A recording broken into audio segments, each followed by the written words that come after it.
Back to another episode of the St. Thomas Tommies Dynasty here on NCAA 14, where we get back at it again. This week we are at home against the Utah State Aggies, who are getting some consideration for the top 25, but we are here at home. We did have a rough one in our debut against FCS Northwest, but getting a little bit better feel of how the team usually plays and what the strengths are, so hopefully we can play a lot better. But boy, do we sure have a challenge ahead of us, as Kirk Herbstreit, of course, is going to be rocking with the Aggies today. But hey, before I get into this game though, we do have 3 prospects visiting us for today's game. Keith DeLuca, Jeff Jones, and Aaron Rodgers is coming to St. Thomas campus today to see how the St. football team plays, and hopefully they like what they see just enough to sign with us later on this season. But hey, without further ado, let's jump into this ball game. And so here we are, ladies and gentlemen. Welcome to Osh Hall Stadium here in Minneapolis, Minnesota, home of the St. Thomas Tommies, and we got a good one here today as we play against a almost ranked team in the Utah State Aggies, and even better, we get the ball to start this game, so a chance to get ahead here. But it looks like it's going to be a tough challenge ahead of us. His first play of the game, Dilkins gets tackled before he even gets the ball, which means it's going to be 2nd and 11, and oh my goodness, it's picked off by Woodward. Oh my goodness, I barely sat down and we're already down 7-0, as David Woodward is able to get the interception off of the drop pass from Adrian Thompson, stumbles, gains his balance, and then gets into the end zone for a touchdown. Oh boy, what is some terrible luck for the Tommies as we now face a 3rd and 15, and at least we won't get picked off this time around, but Utah State will have the ball. So now Utah State gets the ball for the first time on offense, and right now we're going to start with a very medium-sized completion up the middle that goes for 16 yards. As the Aggies move into their no-huddle offense, we had a hard time dealing with the slow tempo of FCS Northwest, but it looks like we might have more issues as Warren, it only takes him a couple plays, he's already in the end zone again. Now we're down 14-0, and we are facing another 3 and out as we try to throw it to our tight end, but it is so off. It's actually kind of sad to see, so we're just going to go ahead, punt this ball away, and kind of hope for the best, try to get a decent stop. As return man Carter, he gets behind the first layer, might be taken back, but thankfully he is tackled. But Utah State is going to have some amazing field position coming up. So it's looking pretty not good already, as Jordan Love, he's going to take the quarterback's keeper, and he has a convoy to the end zone, and we are barely halfway through the first quarter, and Utah State is opening up a massive lead, already up 21-0, as we're just simply trying to get our offense going, try to get it to Miller. He drops it, and we're already 0 for 7 passing the ball with that interception. Just having a really tough time early on getting any rhythm on offense. We do of course expected these kind of challenges, as we have a very insuperior football team to work with for season 1. But now Utah State is back at it again, but this time we stop him in the backfield, as our guys, multiple guys actually, get into the backfield, make a nice loss, but of course that is forgotten about quickly. Wright gains 26.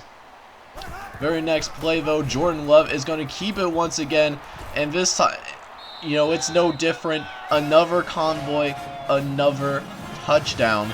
We're already down 28-0, as we are still trying our best to find some sort of rhythm.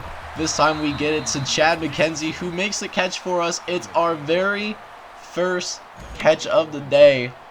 And so we're going to go ahead And we're going to go for it on 4th down. If we punt it away, they're probably going to score anyways. We'll at least have a chance to keep the drive going. And Adrian Thompson is stopped just short.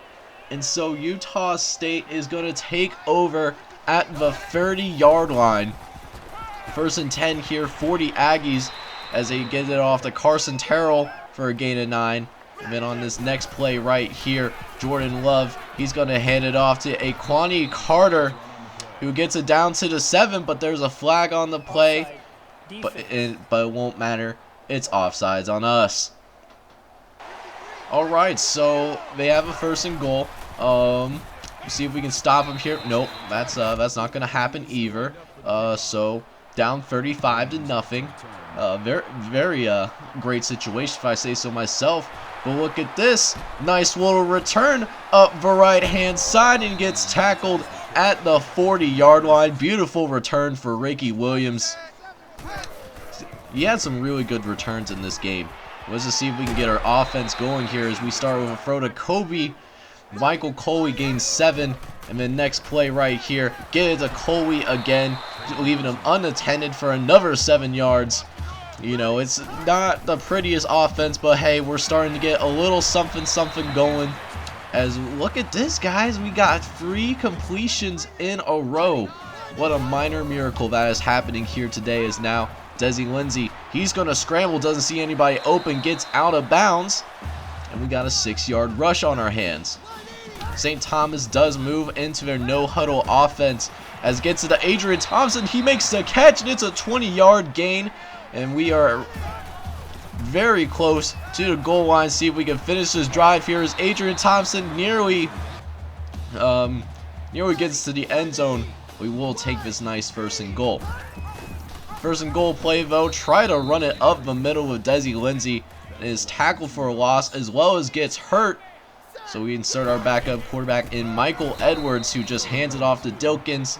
He loses 2 yards on the play, runs right into a brick wall. But hey, that's the end of the 1st quarter. We're down by 35, but at least we have a chance to score in the next quarter.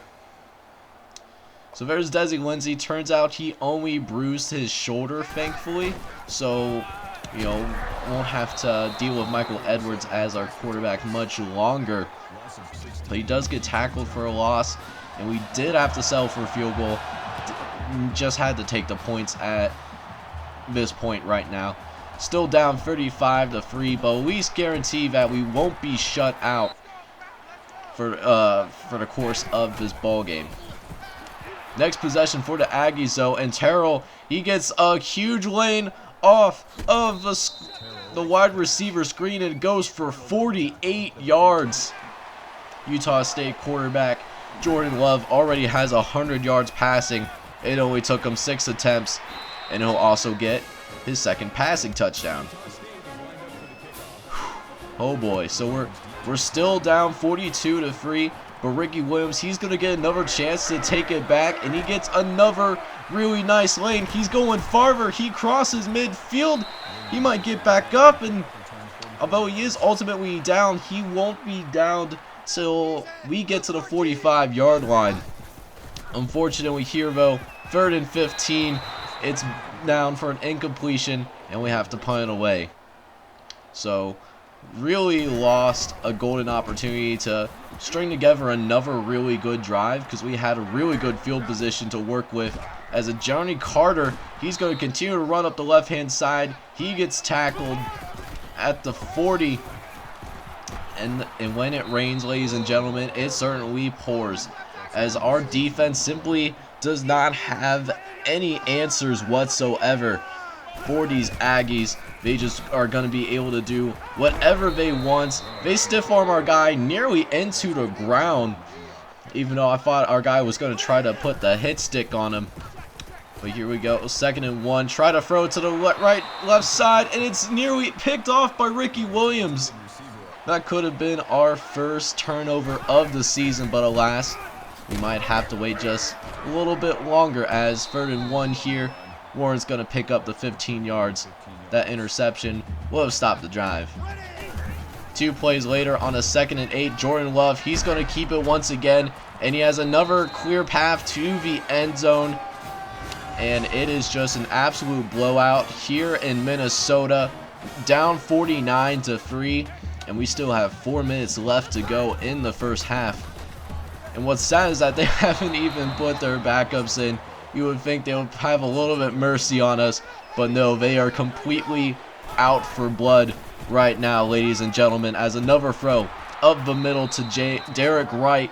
That goes for 12, and another first, as the Aggies are on the warpath, trying to get some more points on the board within this first half alone, as they can do just whatever they want to do. Defense is just really struggling right now. 1st and 10 for the Aggies. Jordan Love, he's going to drop back the pass, and it's dropped, and it's nearly picked off by our defender, but hey, we'll take the incompletion. And then we actually get him to a 3rd and 11. Might get a stop here, but of course my hopes and dreams, like always, are completely crushed. They get the first down. It's a 1st and goal. And then on the 2nd and goal right here, Jordan Love, he's going to scramble it in, and he's going to score again.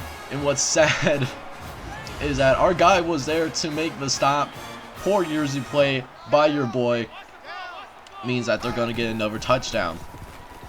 So here we go, down 56-3, but we get it to our backup quarterback, Bo Hall.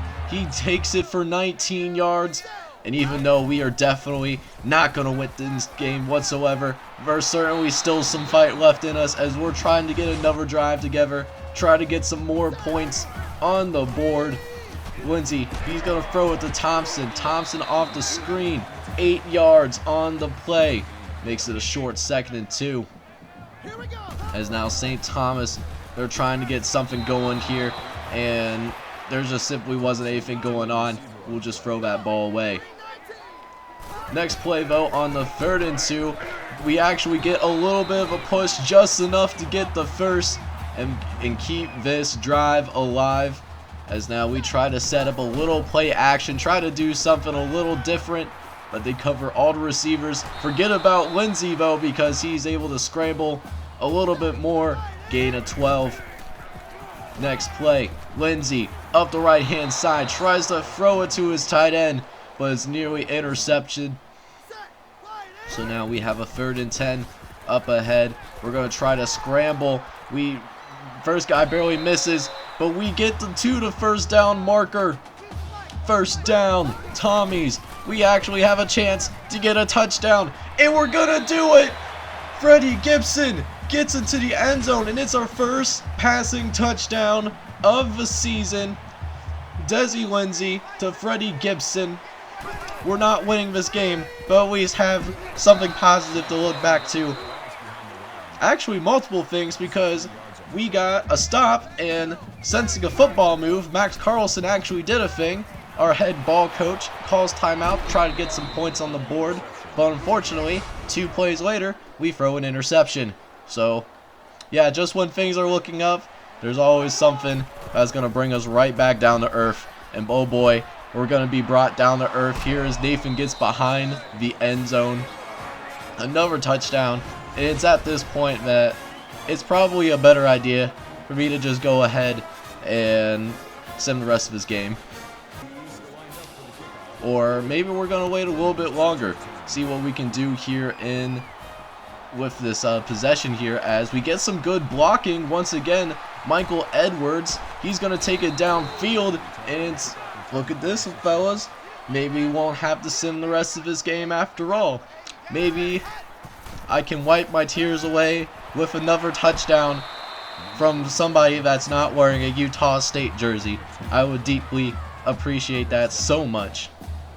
But here we go, 1st and 10, 20 seconds left. Desi Lindsey's going to throw a dart to the middle to Miller, and Miller can't hang on to it.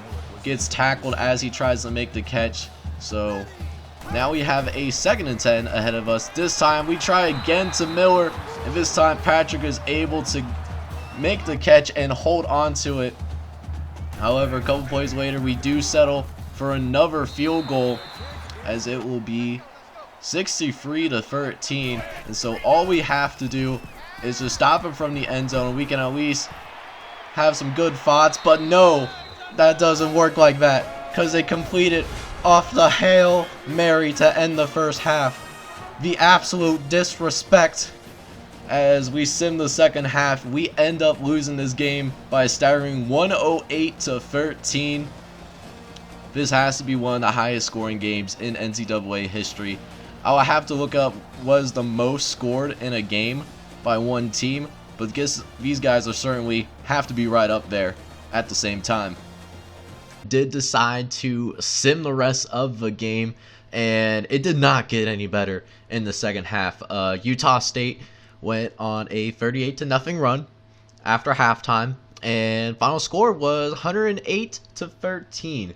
So the only good thing I can say about it is that we did score more points than we did in our last game, but we got absolutely manhandled. Like, there's no other way to say it, but it was absolutely rough out there for our boys. But we'll take a look at the passing stats for today. We were led by Desi Lindsay once again, 20 for 52, 182 yards.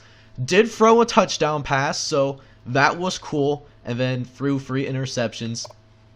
Laren Wood and Michael Edwards also played a little bit of quarterback. Laren Wood did complete a pass for 30 yards, so that's cool. And then Michael Edwards, he had the one pass and did not complete it. Even got sacked, so that's a thing. For our rushing, we avoided the rushing game once we got down by a lot in a sad attempt to try to get back into this game, which didn't work anyways. But Desi Lindsay did lead us again in not only with his passing but with his legs as well. 6 carries for 31 yards, and he didn't fumble the ball, so really proud of him for that. Dilkins had 10 carries for 17 yards, and then Michael Edwards, in his one attempt to try and scramble, he lost 5 yards. Our receivers, we had 2 different receivers. Actually, there's 3 that I want to talk about. Chad McKenzie and Adrian Thompson both had 5 catches to their name today. McKenzie had 61 yards receiving, whereas Adrian Thompson had 44 yards receiving. And then we had our first ever touchdown pass in St. Thomas's D1 history, which went to Freddie Gibson, the tight end out of Port Neche, Texas. That was his only catch. We also allowed more sacks, but we also had a pancake. Noah Cox got 1 pancake to his name, the true freshman out of Wisconsin. And then we had sacks from Aaron Matthews, David Beck, Tomas Crown, and then Charles Cade was the main culprit for today. He allowed 2 sacks. Finally, our defense was led by Jeff Arnold. He had 8 solo tackles, which does lead the team, and not really. There's not really much I can say. Although Blake Perry, he had 2 sacks and he had 2 sacks. So that's extremely cool to see. We actually got some sacks. Don't know if anybody else got sacks, but we'll see. Nope, he's the only person that got sacks. So good job, Blake Perry, for at least not being a complete embarrassment out there. Where we just get absolutely crushed every single way, shape, or form. What a normal person would do is probably turn off the game and go about thinking about what they did to get the kind of slacking that they deserve in that kind of blowout situation. But we don't do that on the John J Gaming channel, so what we're about to do is we're going to play another game against Georgia Tech, and we're going to just hope and pray that it works a little bit better than it did against Utah State. So yeah, I'll see you guys out there for the second game of this doubleheader. Let's go! Man, I gotta say, even though Georgia Tech might struggle this season as they are in real life, they have a really nice stadium. I really like the backdrop. It certainly takes an absolute shit on St. Thomas's schedule. Granted, we're coming from D3, but you know how it is though. But we're going to jump into this coin toss. We do win the coin toss. It might be the only thing we win today, but we actually will have a chance to start with the ball in the second half. We just got to stop their, actually have to stop their offense, maybe get some momentum. And right now, that's certainly not working as I'm not going to say that first name, but Brown, the receiver, he's going to get 19 yards on the very first play. And look at this. I guess they changed their playbook in NCAA 14 too. I know they did in real life, but I didn't think that would actually like equate to like NCAA 14 with the updated rosters, as well as, you know, I always known Georgia Tech as an option team, and that's what I was expecting. Clearly, this is not an option team by any stretch of the imagination. They actually are implementing the forward pass. This is a very shocking development in my eyes, as Georgia Tech, they're still able to do whatever they want, of course, as Brown, he gets 11 yards on the carry. Alright, so after we get past the shock of them not being an option team, we still have a job to do to try to not necessarily force punts, but maybe we can force field goals instead of touchdowns. That would be really cool, and I don't know if that's going to happen, as Georgia Tech is running right down our throat. That cat nearly took my tongue there. But here we go, 2nd and goal. Quarterback's going to hand it off to Mason, and we had a guy there, but unfortunately he gets stiff-armed to the ground, and Georgia Tech, unsurprisingly, will take the lead. 7-0 Yellow Jackets. Alright, so these squiggly lines might screw us up greatly, but we're going to get the ball. Oh, and he drops it. No! Oh no, we could have had a huge first down, and he might have gotten a big gain, but nope. Drop pass. It ain't happening, Chief. But it's all good. It's still a really young game. We actually took a little bit of time off the clock, so maybe we won't get blown out as much as we did in the Utah State game. Oliver, he's going to scramble. We nearly get him for no gain, but he's able to break the tackle. Endabas Olive as result gains 13 yards. Next play, though, throws it out to the right-hand side to Maurice Andrews, gain a 9. And we do stop them on one play, but then they're able to run it right up the middle once again for an easy first. But hang on now. It's a clipping. It's on them. We'll have another shot at this, and it's a 3rd and 15. Okay, we might get a stop here, ladies and gentlemen. Let's see if we can get it done. And we get it done. We're gonna get a stop. It's not gonna be all touchdowns against us. This is fantastic. Alright, so we made him settle for a field goal, so maybe we can get some points on the board, keep it a 1-possession game. You know, that would be really cool. It's Adrian Thompson. He gains 11 yards on that play. Then a couple plays later, Lindsey dropping back, gonna try to throw it to the right-hand side. It's off target, but Swilling, he nearly gets his hands on it, but thankfully it was dropped. So now we have 3rd and 10. Lindsey gonna drop back, gonna throw it up the middle. McKenzie had his hands on it, and he drops it again. So we're going to have to go ahead and punt this ball away to this really talented Georgia Tech team, as Howard Jr., he breaks the initial tackle. He breaks another tackle. He's going up the middle. He doesn't have anybody. And we go from bottling him up to now they get into the end zone. 70-yard return. Georgia Tech's now up 17-0. But you know what? You know, this is not the Utah State game. We are going to keep playing hard, but unfortunately, no matter how hard we fight, we just continue to dig that hole a little bit deeper. We got to punt it away again after a 3 and out. So now we got to deal with this Georgia Tech offense. They're breaking multiple tackles. We had them for a loss, but as of my luck, breaks multiple tackles, like I said, and gets 14. Next play, though, Oliver, he's going to throw it to the right-hand side, try to check it down, and Carter's going to get 10 more yards on the play, making it a 2nd and inches for the Yellow Jackets. This new-look offense certainly is much more high-tained than the Georgia Tech offenses of old, as they get to do whatever they want to do, not only with the rushing attack, but also with their passing game as well. 1st and 10, though. Mason, he's going to get another carry. And he has a convoy up the middle, and boy, oh boy, you know, we're barely out of this first quarter, and it's another huge deficit for us. We're going to be down 24-0.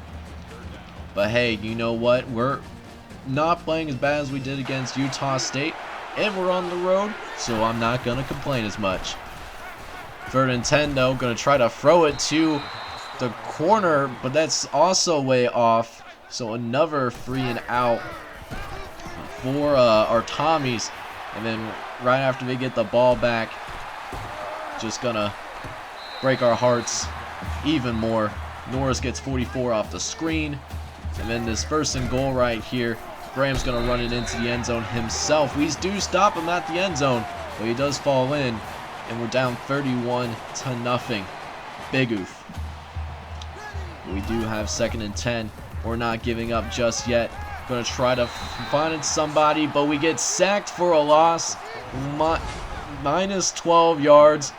And if he would have held on to it even longer, he would have been crunched from both sides. So I guess it's a good thing he doesn't get hurt. But again, we're gonna have to punt this ball away to this dangerous Georgia Tech team. Not really giving our defense any favors. As Mark Andrews, he's going to rumble and stumble inside the red zone. As Georgia Tech has been extremely successful in thus far. As Mason, he's going to run it up the middle for 17 and takes it down to the goal line, where Mason will finish up, and it's 38-0. Okay, so maybe passing's not working, but, you know, we're also down by so much that, you know, eventually, you know, maybe Georgia Tech will slip up. Maybe we'll, you know, get something going, hopefully. Right now, it's not looking too terribly good, as Jordan Mason, once again, another 15 yards on the play.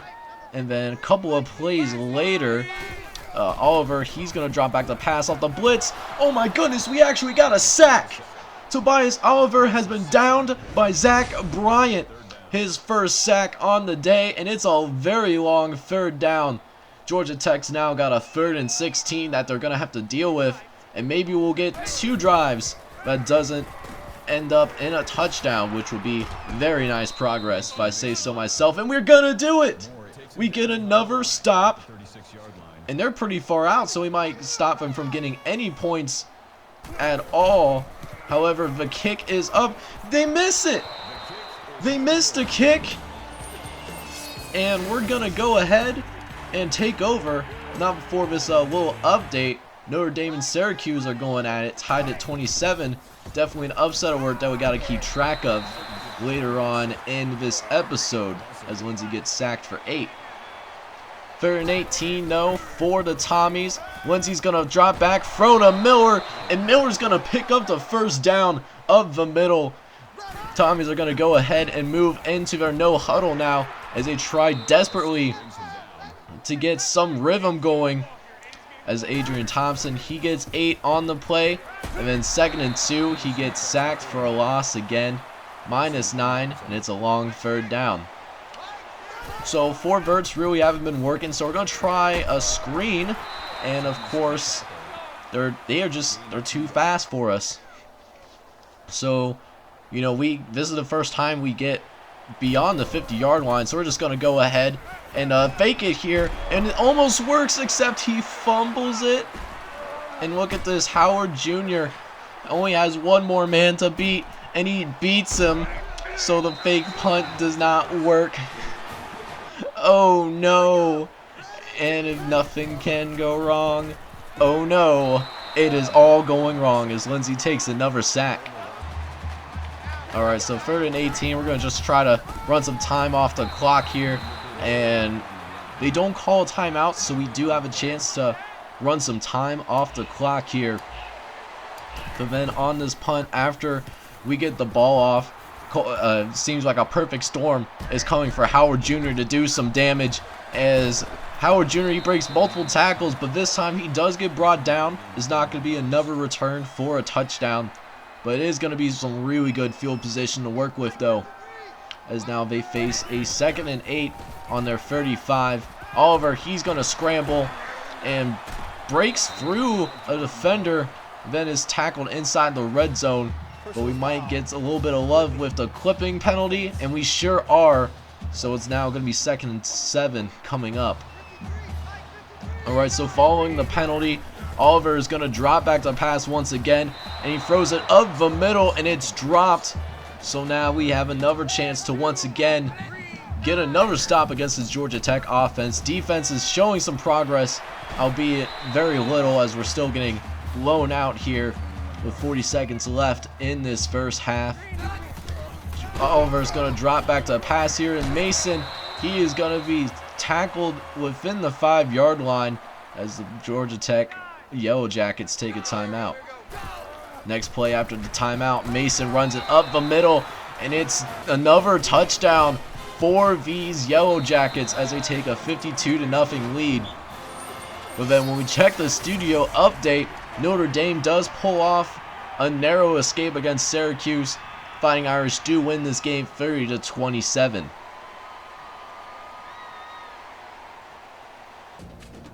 Alright, so we're going into halftime down 52-0. But hey, you know what? We're going to continue to play hard. And you know what? We have nothing left to lose. I have no fear. Following the little halftime speech, 3rd and 7. We had a chance to get it to our running back, but we just didn't have enough time as the line completely breaks down. So we're going to just go ahead and punt this ball away. Seems like that would be the smart thing to do, and it gets blocked! Oh my goodness! In all of my years of NCAA football 14, that is the first time I've seen a punt blocked in an actual game that's not simulated. Look at this. This ball just gets absolutely blocked and leads to a touchdown. And that's when I realized it'll probably be the best of ideas if I just go ahead and sim through this game, because it's just simply not working out very well for us whatsoever. And we're not getting any points. And they got another score. And that's actually going to be it. Georgia Tech is going to take us down hard in the second game of this doubleheader. We take a 94-0 loss for the first time on the road in terms of our history at the Division I FBS level that we played earlier today. This game was an actual shit show. I'm not gonna lie to you guys. This game went terribly wrong in every single way, shape, or form. But you know, just for giggles, you know, let's see what's going on with the player stats. You know, so we had 3 different people throw the ball. Justin Little had the best quarterback rating, 1 for 1, 8 yards. Probably would have gotten a first down if our guy didn't fumble it, but it's fine. Warren Wood also was 1 for 3 for 14 yards. And then our starting quarterback, Desi Lindsay. Oh, he had a terrible game. He was 7 for 42 for 55 yards passing. Oh boy, was it a rough one out here. Not to mention he got sacked 7 times, which is pretty tough to see. Rushing, we didn't really have a rushing attack. Wood led us today.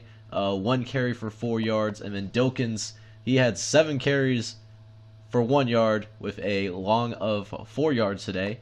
Lindsay, of course, all those sacks, 6 carries for negative 42 yards. Receivers also didn't do any favors. Actually, I think we had more drops than actual completed passes, but we had Dilkins and Adrian Thompson lead the way for us.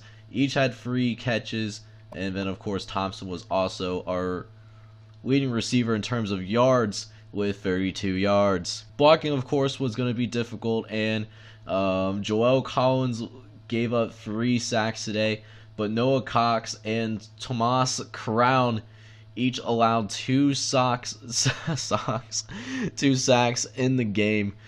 So, I mean, it was a tough day for Desi Lindsay. Thanks in no part to these guys right here.